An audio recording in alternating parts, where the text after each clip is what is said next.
Hello, friends. I know it's been a minute, and I am back. I took a couple months off to further my study in meditation, and I have so much to share with all of you. I just can't wait. And I want to start today with my beginning, where I was 2 years ago. I couldn't sleep. I had insomnia for ever since the pandemic started. I couldn't sleep. I was really miserable, and I couldn't find any way to cure it. So I said, okay, I'm gonna turn to meditation. If I can sleep through the nights with meditation, I will do it. And day in and day out, I did it every day. And now 2 years down the road, I could say with a lot of conviction that I'm able to sleep through the nights. Deep sleep at nights. And I think insomnia has probably been the best thing that's ever happened to me. In addition, I think meditation has also given me a lot of awareness and presence to observe my own thoughts, my behaviors, and my emotions. And last October, I was in Orlando for a meditation retreat. And then the lady came to me, she asked, why do you keep coming back to the retreat? That was a really good question because I never thought about why I would keep going back to it. I mean, my body just was called to it for some reason. Of course, it makes me feel good when you're meditating with 2,000 people at the same time, right? So I thought about it. I said, because it makes me feel happier and more hopeful in life. And she goes, well, good enough reasons to keep coming back to. And it is true. I mean, what is there to live for if one has no hope or there is no happiness, right? Totally. Meditation can feel very overwhelming. I was so scared when I first started too, because you are literally sitting with your own thoughts, with your eyes closed. There's no phone to turn to, there's no friends to turn to, there's no food, there's no Netflix. You are sitting there literally with your own mind. And our thoughts sometimes can be very terrorizing and very self-deprecating. You get scared just by thinking a scary thought alone, right? That's how powerful our mind is. And for me, one of my biggest challenges in this lifetime is that I'm not good enough. Because ever since I was a kid, I was instilled the idea that better, higher, more is always better. It's always, I need to go after them. Better grades, more success, more money, better body, better health, etc. You get the idea. So I was always in pursuit of something.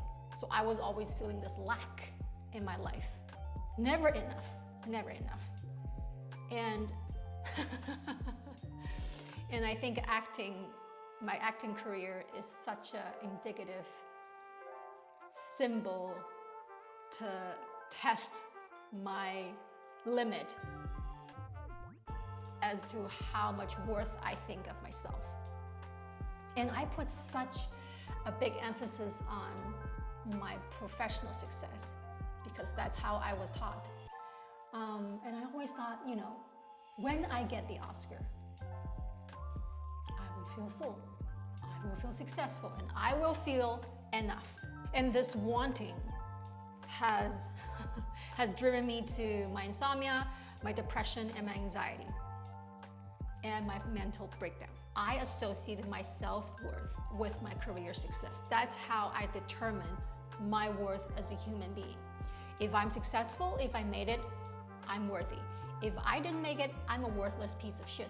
Those were thoughts that were going on in my head day in and day out, literally. When I booked a role, wow, it was ecstatic. It was just so much pride, happiness for a couple days, seriously. Like I feel like, oh my God, this is my mission. I've done it. But then there were so many times when I didn't book the role and I would put myself down. I couldn't remember How many times I've cried because I didn't get the part. How many times I've slapped myself because I thought that I flunked an audition. How many times that I would think I wasn't worthy of existing, really. How did I deal with these emotions? I turned to my phone, I binge shop online, I binge eat, return to my friends, et cetera, et cetera. But those are very short-lived dopamine, because at night, when you lay down in bed, I was still dealing with my own head, my own mind, and my own thoughts. The self-deprecating thoughts never stopped. Never stopped. I felt so useless and worthless. I felt like it's such a mistake that I moved from Hong Kong back to Los Angeles. It was such a wrong move. I should have stayed. This place is not for me. I'm not good enough for this place. Didn't think I was good enough. Then, of course, if a person lives like that, what hope is there to live for, right? What hope is there to live for, honestly? Yeah. I mean, we've all had suicidal ideations. I've been there. Yeah, I've been there. It wasn't until recently that I started questioning the validity of this deadly thought. I started asking myself, is my career success the only significance in my life? Are the traits of perseverance and resilience that I acquired along the journey bearing no weight in my life as my worth? Is it true that my only existence can only be judged by a golden statue? That's a good question to ask, right? So I saw myself being so miserable and just depressed most of the time. And I just stopped. I stopped running on the hamster wheel. I paused and I started observing my thoughts. Really, I began to hear what I think, how I feel, what do I do on a daily basis? And are these thoughts serving me? Really. If I keep thinking negative thoughts and they make me feel horrible, if these thoughts are so deadly, they're destroying my physical and mental health, they're stripping my happiness away, why do I keep thinking them? Why?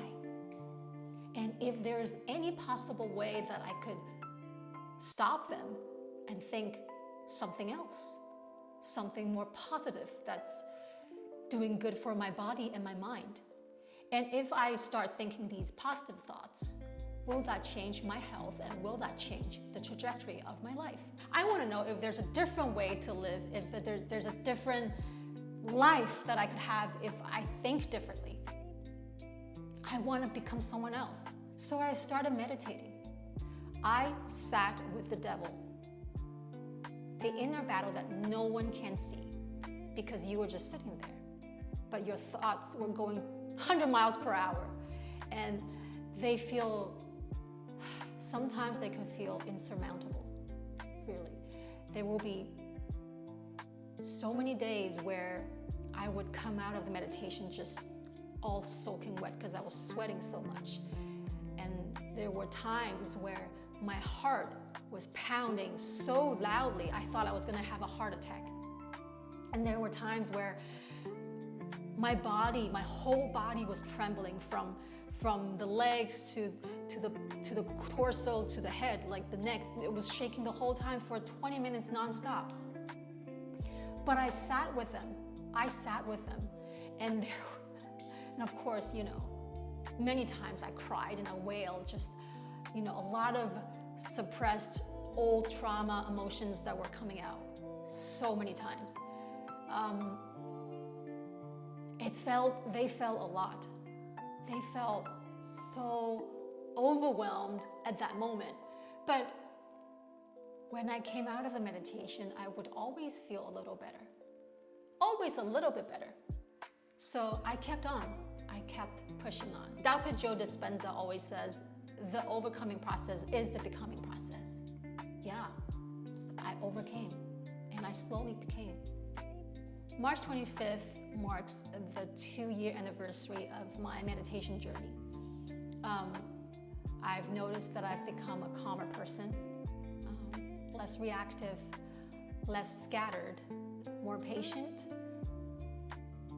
way better at problem solving, and of course, being able to sleep at nights. And I also feel physically stronger and more powerful, just more in my body and being able to control the physical body as well as the mind better. I'm still working on it. It's not 100% yet. I am really proud of myself for sticking with it and pushing through. The person that I've become is worth more than 10 golden statues in the whole world. I'm a mere mortal. I'm a human being, right? And if I could do it, that means it's humanly possible to change our thoughts, therefore change our health, therefore change the trajectory of our lives. Thoughts literally become things. So, what do you want to think about today?